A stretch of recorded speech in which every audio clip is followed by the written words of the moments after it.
10 வருஷமா நாத்தா சிந்திது அந்த கக்குசு க்ளீன் பண்ணி குத்துருங்க. வேற என்ன எங்க எந்த வசதியும் கேட்கல. நாங்க ஆம்பளை போறாங்க பொம்பளை சின்ன பசங்களும் பெரியவங்களும் ரயில்வே ட்ராக்ல போறோம். கொஞ்சம் க்ளீன் பண்ணிக்கிறோம். இல்லைன்னா நாங்க ಮುನ್ಸಿಪಾಲಿಟಿಗೆ ಕೂಡ போறோம். ಆಲ್ ಇಂಡಿಯಾ ಯೂತ್ ಫೆಡರೇಷನ್ ಪರವಾಗಿ ನಿಮಗೆ ಒಂದು ಬೇಡಿಕೆ ಇಡ್ತಾ ಇದ್ದೀನಿ.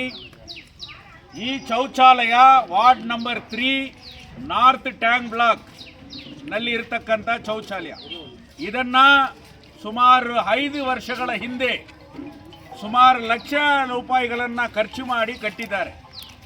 ಇಲ್ಲಿ ಸುಮಾರು 300 ರೆಸಿಡೆನ್ಷಿಯಲ್ ಹೌಸಸ್ ಇದೆ. ಮೋರ್ ದೆನ್ 500 ಅಬೋವ್ ಪಾಪ್ಯುಲೇಷನ್ ಇರ್ತಕ್ಕಂಥ ಜನ, ಇವರೆಲ್ಲರಿಗಿರ್ತಕ್ಕಂಥ ಒಂದೇ ಟಾಯ್ಲೆಟ್ ಇದು. ಇವತ್ತು ಇವರು ಈ ಟಾಯ್ಲೆಟನ್ನು ಯೂಸ್ ಮಾಡುವಂಥ ರೀತಿಯಲ್ಲಿ ಇಲ್ಲ. ಫುಲ್ ಕಟ್ಟಡ ಕಟ್ಟಿ ಲಾಕ್ ಮಾಡಿದ್ದಾರೆ. ವಾಟರ್ ಟ್ಯಾಂಕ್ ಕನೆಕ್ಷನ್ ಇದೆ, ಆದರೆ ಇದನ್ನು ಯಾವ ಸಾರ್ವಜನಿಕರು ಬಳಸುವುದಕ್ಕೆ ತಾವು ಯಾಕೆ ಇದನ್ನು ಸ್ವಚ್ಛ ಮಾಡಿ ಓಪನ್ ಮಾಡಿಲ್ಲ ಅನ್ನೋದು ಈ ಪ್ರದೇಶದ ಜನರ ಪರವಾಗಿ ನಮ್ಮ ನಾಯಕರಾದಂಥ AYF ತಾಲೂಕ್ ಪ್ರೆಸಿಡೆಂಟ್ ರಾಜನ್ ಮತ್ತು ಈ ಏರಿಯಾ ಮಹಿಳಾ ಸಂಘದ ಲೀಡರ್ ಆಗಿರ್ತಕ್ಕಂಥ ಜಾಯ್ಸ್ ಅವರು ಮತ್ತು ಯುವಕರು ಈ ಜನರ ಪರವಾಗಿ ನಿಮಗೆ ಒಂದು ಬೇಡಿಕೆ ಇಡ್ತಾ ಇದ್ದೀನಿ. 2003ರಲ್ಲಿ ಇದೇ ರೀತಿ ಶೌಚಾಲಯಗಳು BGML ಪ್ರದೇಶದಲ್ಲಿ ಸ್ವಚ್ಛ ಇಲ್ಲ ಇದೆ ಅಂತ ಹೇಳಿ CPI ಮತ್ತು AYFನ ಹೋರಾಟ, ಕಮಿಷನರ್ ಕಾರ್ ಮುಂದೆ ಕಸಗಳನ್ನು ಹಾಕಿ ಹೋರಾಟ ಮಾಡಿದಂಥ ಸಂಘಟನೆ CPI ಮತ್ತು AYF. ಇವತ್ತು CPI ಪಾರ್ಟಿಯಿಂದ ನಿಮಗೆ ಒಂದು ಬೇಡಿಕೆ ಇಡ್ತಾ ಇದ್ದೀನಿ. ಇಮಿಡಿಯೇಟ್ ಆಗಿ ಈ ಶೌಚಾಲಯವನ್ನು ನಗರಸಭೆ ವತಿಯಿಂದ ಪೌರಾಯುಕ್ತರು ಇಮಿಡಿಯೇಟ್ ಆಗಿ ಇದನ್ನು ಸ್ವಚ್ಛ ಮಾಡಿ ಈ ಸಾರ್ವಜನಿಕರಿಗೆ ಉಪಯೋಗವಾಗುವಂಥ ರೀತಿಯಲ್ಲಿ ಮಾಡಬೇಕು.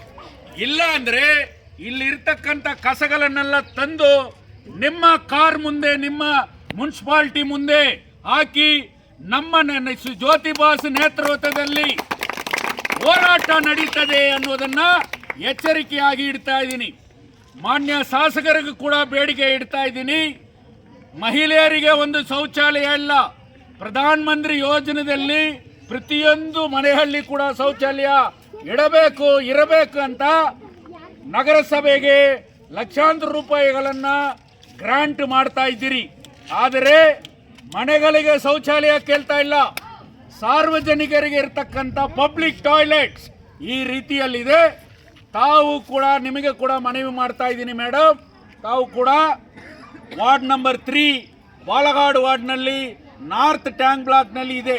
ಇದೇ ರೀತಿ KGFನಲ್ಲಿ ಮೈನಿಂಗ್ ಕಡೆ ಹಲವಾರು ಕಡೆ ಇದೆ.